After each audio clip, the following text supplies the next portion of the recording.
Welcome to Glacier Farm Media's daily coverage of the 2013 Agricultural Biotech International Conference from Calgary, Alberta.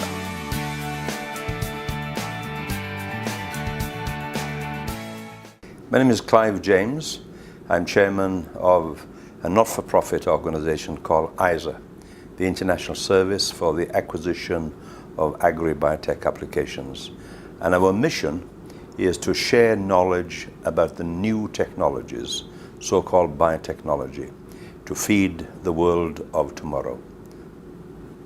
Okay, and what are you covering in your talk today? Or tomorrow, sorry. Well, I think a good point to start is population. This is driving much of the need for food for tomorrow. And when we look at population, you start off with 1.5 billion at the turn of the century in 1990. On the 31st of October 2011, the globe reached a population of 7 billion for the first time. It'll be 9 billion later on, and 2100 will see 10 billion people. Now, it is clear that conventional crop technology alone will not allow you to double food production. And neither is biotechnology a panacea. So what we believe is that if you join the best of the old conventional technology and the best of the new, that offers you the best possibility of feeding the world of 2050.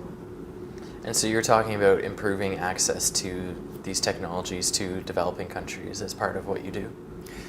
One of the main important points is that this new technology is not well understood by the public. So the best antidote for that is to share knowledge with them. If I tell you to do something, you might do it. If you decide that you want to do something after reading the knowledge base, after consulting the database, then there's a higher probability that you will carry out that action because it's something that you have decided. So we have a program that shares knowledge freely around the world, but respects the rights of others to make decisions based on that knowledge. I was associated with the 1970 Nobel Peace Laureate, Norman Borlaug. I worked with him for 30 years. Now, he was awarded the Nobel Peace Prize because he saved 1 billion people from hunger with the Green Revolution. And that revolution would not have been successful had it not been accepted by the public. And that was facilitated through the sharing of knowledge. We believe that choice is important.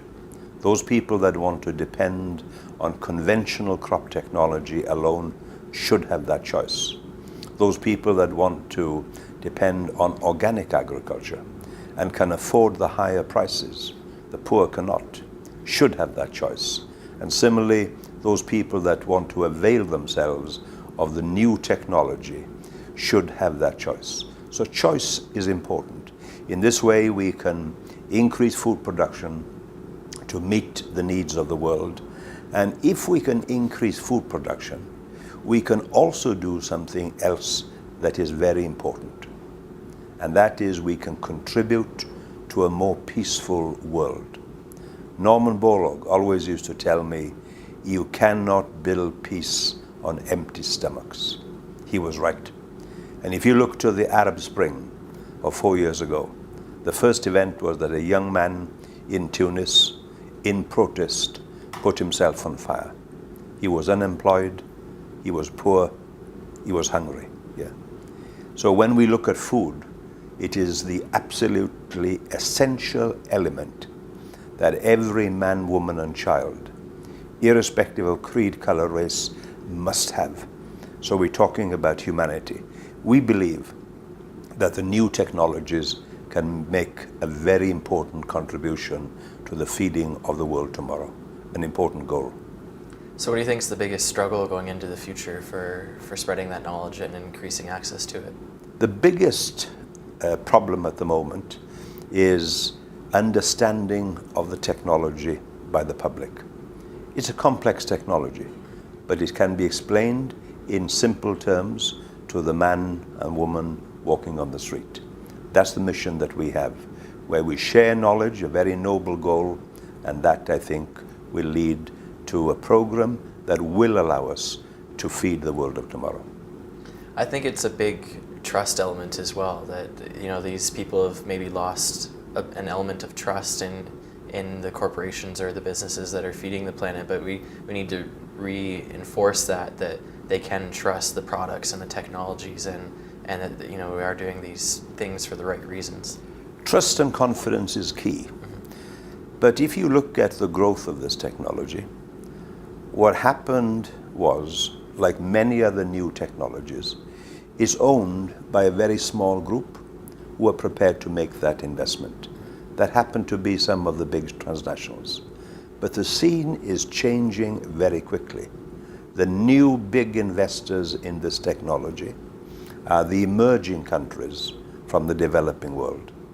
In Asia, they are China and India, a population of 2.7 billion if you put them together. In Latin America, it is Brazil, the engine of growth in Latin America, and Argentina. And in Africa, it is the continent of South Africa. So ownership of this technology is changing fast. But I think we should be careful that we don't shoot the messenger. Look at the technology and see what it can do. And I believe there's one word that's important in this whole area. That is the word collaboration. Private sector should work with public sector. North should work with the South. East should work with the West. And if we can do that, then we can harmoniously put a consortium together, representing the different parts of the globe in unison, looking at the major target, feeding the world of tomorrow. When somebody asked me the other day, what do you think is the biggest pollutant in the environment today? Some of my colleagues said, it's pesticides. Others said, it is industrial smog. But my belief is that the biggest pollutant that we have in the world today is poverty. Poverty that is pervasive, that pollutes the lives of billions of people. And that is linked, of course, with food. We can produce food, enough of it, with this technology, and at the same time protect the environment, decrease pesticides. So the call is for collaboration on a global basis to address a problem that is important for all of us. And in the words of Norman Borlaug, he was a wonderful individual. If I was asked to describe him to somebody, my experience with him, it would not be caught in a sentence that would fit into a scientific textbook. It's always the poets that capture the jewels of the past and share them with the population of tomorrow. So the verse that I would use to describe Norman Borlaug is the following. He cared more than others thought wise. He dreamed more than others thought real. He risked more than others thought safe. And he expected and usually got what others thought impossible. This is the impossible dream, The good news is that we can fix it by working together toward that common goal of feeding the world of 9 billion by 2050.